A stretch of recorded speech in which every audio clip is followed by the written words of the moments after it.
What is going on, everybody? It is your boy Baddog back with another video. And in this video, I want to go over the last 2 years of quarterbacks drafted in the first round. There's 8 quarterbacks I want to go over. And what I really want to know from you guys is, are any of these quarterbacks going to have a good career in the NFL? Any of them? And which one do you think is going to be the best? Now, I'm going to go over these 8 quarterbacks. I'm going to start with the class of 2018. And obviously, the first pick of the 2018 draft was Baker Mayfield. Now, Baker Mayfield had an enormous rookie season. I believe he broke the rookie record with 27 touchdown passes. He only threw 14 interceptions. He only played 14 and a half games. He had a 500 record with Cleveland, which is saying something, because Cleveland hadn't had a 500 record in God knows how long. So Baker Mayfield looked like he was poised for greatness. And me, being a Baker Mayfield fan, watching him play at OU, I thought he was the best quarterback in that class by far. I didn't think it was close. I thought the Browns made the right decision. This year, he has completely regressed. He's thrown 6 touchdown passes and 12 interceptions. He has thrown an interception in every single game that they've played. And even when he's not throwing interceptions, he's very inaccurate with all of his passes. He's throwing high. He's throwing behind receivers. He really looks lost. He's completely regressed. I mean, this is really bad. This is a really bad regression. I know they talked about sophomore slumps. Baker Mayfield is way beyond that. I mean, this is almost like the Madden curse, although he wasn't on the cover of Madden, but he's been terrible. And is he going to be the great quarterback? Is he what we saw in 2018? Is that the real Baker Mayfield? Or is this the Baker Mayfield that he's going to be? Which one is the aberration? Because they're night and day. Now, people can argue last year that he didn't beat a team with a winning record. Does that have to do with Baker Mayfield, or does that have to do with the Cleveland Browns? But either way, he hasn't played well against really good teams, and he has not played well against anybody this season. And this is after adding Odell Beckham to go with Jarvis Landry and Nick Chubb. They have a ton of offense. They have a ton of talent on offense. Their offensive line regressed, losing Kevin Zeitler, obviously, in that trade for Olivier Vernon. But, I mean, Baker Mayfield's just been awful. Is he going to have a good career, or is this the guy we're going to watch for the foreseeable future? Cleveland's hoping it's 2018 Baker Mayfield, but there's probably a lot of people out there that believe 2019 Baker Mayfield is the Baker Mayfield that Cleveland's going to have. It'll be interesting to see. Now, again, guys, I just want to say, obviously this is very, very early in these guys' careers, so I'm not calling any of these guys a busts, but what I'm asking you is, are any of these guys going to succeed? If there's one guy in that 2018 class that I liked, it's Baker Mayfield. Because these other 4 guys that I'm about to mention, I don't like them at all. I don't like their game. I don't think they're going to be good. I think all these guys are going to be busts. Sam Darnold. Sam Darnold in his career has 22 touchdowns and 23 interceptions. Sam Darnold is a USC quarterback. I hate USC quarterbacks. I hate Pac-12 quarterbacks. I don't think any of them succeed. And, you know, you could talk about the upcoming class this year with Justin Herbert. Now, I was a Justin Herbert guy, but knowing Marcus Mariota also came from Oregon, won a Heisman, and is terrible, got benched in favor of Ryan Tannehill. How good is he going to be? Who knows? I don't like Pac-12 quarterbacks. I hate USC quarterbacks. Sam Darnold was a USC quarterback. He goes to the Jets. It's a bad organization. It's been a bad organization for years. He had a terrible head coach there in Todd Bowles. He's not set up to succeed there. They have no receivers. They have no running game. They have no offensive line. He's set up to fail. When people said the Giants should have taken Sam Darnold, I said, can you imagine Sam Darnold behind our offensive line turning and handing to Wayne Gallman? Saquon Barkley was the right pick for the New York Giants in 2018. Sam Darnold would not have succeeded here either. So I'm not just knocking the Jets. He would have sucked with us too, because he's in a bad situation, and USC quarterbacks don't usually translate to good quarterbacks in the NFL. They just don't. The system there does not translate to NFL quarterbacks. Even adding Le'Veon Bell, you can see with how bad that offensive line is, he's struggling. Adam Gase does him no favors. Adam Gase couldn't develop Ryan Tannehill down in Miami. Why is he going to be able to develop Sam Darnold with the Jets? It's just not going to work. And the Jets, in my opinion, reached for Sam Darnold. They traded up to 3 because they thought that Cleveland was going to take Saquon Barkley. The Giants were not interested in a quarterback that year. They were not going to take Baker Mayfield. So the Jets thought they were going to get Baker Mayfield at 3. And when he wasn't there, I feel like the Jets reached and said, we got to take a quarterback, and then went after Sam Darnold. I really believe that's what happened. I don't think Sam Darnold's going to be good. I've said that since day one. He hasn't been good so far, and he's really looked really bad after that Cowboys game the last 2 games. Seeing ghosts now, throwing, 7 interceptions the last 2 games? Not a good situation for Sam Darnold. Don't think he's going to be good. Josh Rosen. Josh Rosen is a guy that the Cardinals traded up. They traded a third round and a seventh round pick to move from 15 to 10 to take this guy. He's got 12 touchdowns and 19 interceptions in his career. He's got a 54.8 completion percentage, and he is also in terrible situations. And just when you thought it couldn't get worse when you go from the Arizona Cardinals, when you're on the Arizona Cardinals, he gets traded the very next year because they have no faith in this guy's skill set at all, and not to mention his mental capacity to play in the NFL. His mind, his ego, all this crap that he has doesn't translate to the NFL. He's got a good arm, but that's about it. He's very inaccurate. He can't read defenses. And his attitude sucks. He ends up going to Miami, which is even worse.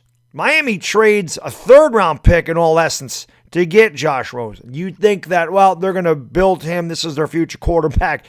And they bench him in favor of, I think it's Ryan Fitzpatrick, if I'm not mistaken. I don't know. I forgot who the hell it was. If it's not Fitzpatrick, don't kill me because I don't pay attention to Dolphins. All I know is that he got benched for a veteran quarterback. They have no faith in Josh Rosen in Miami either. He's a bust. He will not develop anywhere because his attitude won't let him, and he's not talented enough to play in this league. Josh Allen, another one. Inaccurate as hell. Not a good quarterback. The Bills aren't set up for quarterback play anyway. How many times since Jim Kelly left have you seen the Bills throw the ball around the field? Josh Allen is not that guy. 19 touchdowns, 19 interceptions in his career, 55.8 completion percentage. There's nothing accurate about this guy. He's not a good quarterback. Yes, he can scramble. His legs are a dangerous weapon. But let me ask you this. Josh Allen, if the Bills are down 17-13, minute 47 to go in the game from his own 25-yard line, is Josh Allen the guy that's taking you 75 yards for a game-winning touchdown? I don't think he is. Josh Allen is another guy that is not a good quarterback whatsoever, and I don't think he's going to be a good quarterback in the NFL. I think that he stinks. I think that his legs are his best weapon, but I don't think this is a guy that's going to beat you with his arm, and I think he turns the ball over way too damn much. He is turnover prone, and that's something that's going to kill you. Lamar Jackson. Lamar Jackson's another guy. Didn't like him out of college. Think he's a running back. I don't think he's a quarterback whatsoever. He came out, last year he looked totally overwhelmed in the playoffs. He had no idea what the hell he was doing when he got his ass kicked in the playoffs. Looked completely lost. He comes out this year, he has 7 touchdowns in his first 2 games. Everyone's like, oh, how about that? He looks great. He played 2 of the worst teams in the NFL. And since that time, in the last 5 games, he's got 4 touchdowns and 5 interceptions. And in the last game, he was 9 for 20. For 143 yards. Lamar Jackson's back to running the ball. That is a running back that throws the ball. That is not a quarterback. Now, he may be good in the future because he can run the ball, and Baltimore does win with that guy. I'll give him that. He does win. I give him that. As far as a really good quarterback goes, though, that's not your prototypical quarterback. That guy's a runner. That guy's not a thrower. Or maybe he's a thrower. He's not a passer. He runs the ball. He chucks the ball. He's inaccurate. And again, I don't trust Lamar Jackson in a big spot when you need to throw the ball. I think if you have a guy that contains Lamar Jackson and forces him to be a pocket passer, he absolutely sucks and will never be good at pocket passing. This is a guy that's going to have to run his entire career to be effective because as a quarterback, he just isn't. This year, Kyler Murray. I love Kyler Murray. I think Kyler Murray is destined for stardom. I really do. And now that's the honest to God's truth. Now, again, that may be my Sooner biased. But I think Kyler Murray can succeed in this league. A lot of people think because of his size, his diminutive size, that he's not going to last. Durability is an issue. And obviously, again, these guys are young, so don't kill me for saying this stuff, all right? But this is just my thoughts on these guys right now. Obviously, things can change. Kyler Murray's got 7 touchdowns and 4 interceptions, but 5 games this year, he's thrown no touchdowns. His 7 touchdowns came in 3 games. He hasn't thrown a touchdown. There's 5 games he did not throw a touchdown. His touchdown percentage is only 2.4. So he doesn't throw a lot of touchdowns. Now, granted, Arizona is not a good team. I don't think they're a good team. Arizona fans are telling me that they're good. I don't think they're good. I don't think their offense is great. But I think they've done really well because Kyler Murray has certainly helped them. And I think that Kyler Murray can be a dynamic quarterback because he is incredibly accurate on the run. He does have the threat of the run. He's smart, and he's a pocket passer. Guys want to think that that guy's a runner. He's not. He's a guy that will stand in the pocket, go through progressions, and make a good play. And if he has to run, he certainly can. It's a big threat. I think Kyler Murray can be I think he can be a very good quarterback in this league. I really do. His size is a question, but so far it hasn't affected him. And again, Arizona being 3-1, I think that's pretty good. Just considering Arizona didn't win 3 games, what were they, 3-13 last year? So they've already at least won as many games as they won last year, and they're going in the right direction with not a lot of offensive talent outside of Kyler Murray. I think Kyler Murray is doing a really good job in Arizona, and I do think that Kyler Murray can be a really big success in the NFL. I guess time will tell. Daniel Jones. Daniel Jones fumbles a lot. We've seen that. That's correctable. Daniel Jones holds on to the ball too long sometimes, in my opinion, which is why he gets sacked so long. But that also shows that he has a lot of patience, sometimes too much patience. Sometimes Daniel Jones will make throws that he shouldn't. He should just eat the ball. Like when he fumbled against Detroit, he should have just taken the sack. Sometimes he has to throw the ball away instead of trying to make too much happen. So Daniel Jones makes rookie mistakes. Sometimes he stares down the receiver too much. He passes the football. And, he doesn't see the underneath coverage a lot. These are all correctable. These are all things Daniel Jones can work on. Daniel Jones has shown flashes of brilliance. Daniel Jones against the Lions after that touchdown played immaculately. His first game against Tampa Bay, he was great. He can throw in a tight window. He's extremely accurate on the run. He's extremely accurate down the field. He's got a lot of arm strength that people said he did not have. This guy has shown, out of all the quarterbacks I've talked about, the most talent, in my opinion. Maybe you could say you're biased, Bad Dog, because you're a Giants fan, and I love Daniel Jones. I didn't love him on draft night. That's for sure. But you guys know me, and you know that I'm the most unbiased, realistic Giants fan you're going to find. I mean, Giants fans kill me for my honesty in ripping into this team. A lot of Giants fans don't like the fact that I rip the team, okay? But I do, because that's just how I am. I'm a guy that gives tough love. Daniel Jones, when he plays poorly, I criticize him for it. I don't kill him because he's a rookie. But watching what he's been able to do, watching some of these throws he makes in tight windows, seeing a lot of drops. And he's had a lot of drops this year as well. I think, honestly, out of all these quarterbacks, and again, you can say this is my New York bias, whatever. I think he's going to be the best one out of all these quarterbacks. I think Daniel Jones has the most NFL talent. He's big. He can run fast. He's fast, and he's just got to learn. He's a smart kid. He's got to learn these. He's got to learn from his mistakes, as all these guys do, in my opinion. But I think Daniel Jones is in a good situation with the Giants. He's got the best running back in the league. You have a ton of cap space to build offensive line around him. They got a lot of draft picks next year. And people can say our wide receivers aren't good, but you watch him with Darius Slayton, that's a combination that's going to be dangerous for years to come. I love watching him throw to Darius Slayton. I really think that's going to be, because Darius Slayton runs a 4.394. He's got a 40-inch vertical leap. He's got great hands. Now, he's a raw route runner, but you see the dangerous capability, a deep, big play threat that those two guys have. That's encouraging for Giants fans. Daniel Jones has shown me the most promise of any of these quarterbacks. And granted, I watch him every week. I don't watch all these guys every week. I watch highlights on him. I've seen a lot of Sam Darnold. I've seen a lot of Josh Allen because I play the Bills and Jets every year. I've seen a lot of Baker Mayfield because they're on primetime a lot. Obviously, I've not seen a lot of Lamar Jackson, but I don't need to. I saw him in college. He runs the ball like crazy. And Josh Rosen and Josh Allen, same thing. I saw him in college. Don't like him. Brings you to the last quarterback on the list, Dwayne Haskins. Now, Dwayne Haskins, I don't like him. I didn't like him coming out of Ohio State. I felt like he benefited from absolute dominant team. Played with 5 NFL players outside of himself on that Ohio State team last year. And it did not include their leading rusher, J.K. Dobbins, who's a sophomore this year and will go into the NFL draft most likely at the end of the season. So really, he had 6 NFL players on that team.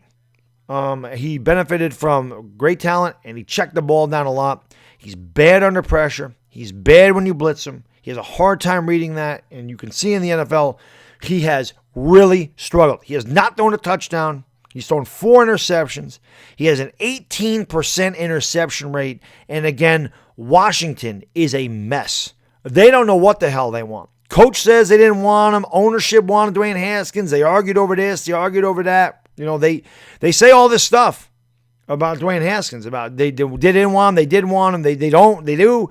Who knows? But he's not ready to play in the NFL. And he only had the 1 year at Ohio State. So maybe as he learns and goes through stuff, he'll get better. But I never thought he'd be a good NFL quarterback. I really didn't. Got a great arm. Big arms don't always win in the NFL. It's about accuracy. It's about reading defenses. It's about knowing to go where. It's about knowing to go where with the ball. It's about knowing when to take the sack. It's about knowing when to throw the ball away. It's about making your reads and you're hitting your hots on the blitzes. I don't know if Haskins can do all that stuff, especially with Washington. I don't like the way they're coached. I don't like their ownership. I don't like the way that franchise is run, and I'm sure Washington Redskins fans will tell you the same thing. They may not tell you that they think Dwayne Haskins will not be good, but they're going to tell you they don't like the way their organization is run, and they shouldn't because Daniel Snyder's a terrible owner.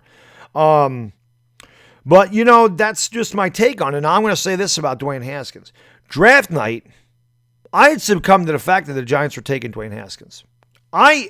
With Daniel Jones, I thought that was smoke and mirrors. I thought the Giants were trying to throw a curveball. I thought they were afraid, they were afraid that Washington was going to trade up and take Dwayne Haskins in front of them. There was all these rumors about Haskins and the Giants. There was rumors about the Redskins trading up or somebody trading up to take Dwayne Haskins. So I thought the Giants were throwing a smoke screen out there saying we want Daniel Jones so that people didn't trade up and take him. I'd succumb to the fact that the Giants were taking Dwayne Haskins, and I almost forced myself to like the pick, even though I never really did. But that night, I was like, well, we're going to get Dwayne Haskins. And I was making myself like the pick. So I'm so glad we did not get him. Because I would have said, oh, yeah, I like it. Not really meaning it. I just don't. I just was never a big Dwayne Haskins fan. And one other thing I'll say about Daniel Jones, and then I'm going to get out of here because this video is really long. Daniel Jones has great resolve. The kid plays in New York. He's a 6th overall pick. He's taken over for a Hall of Fame quarterback. He got mercifully killed by everybody on draft night. The fans, including myself. The media destroyed him. The talk shows destroyed him. He got booed at Yankee Stadium.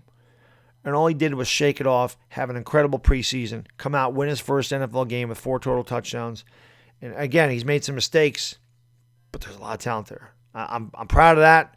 He's got hit a ton of times. He gets killed in the pocket because their offensive line can't block anybody. And he gets up every time. He stands in there and throws the ball again. Nothing shakes this kid. That's what's impressive to me about Daniel Jones is in here. I think out of all those quarterbacks, I think Daniel Jones has the best inside here. So that's my take on it. I'd love to know your opinion. This video is 17 minutes long. Sorry that's so long, guys.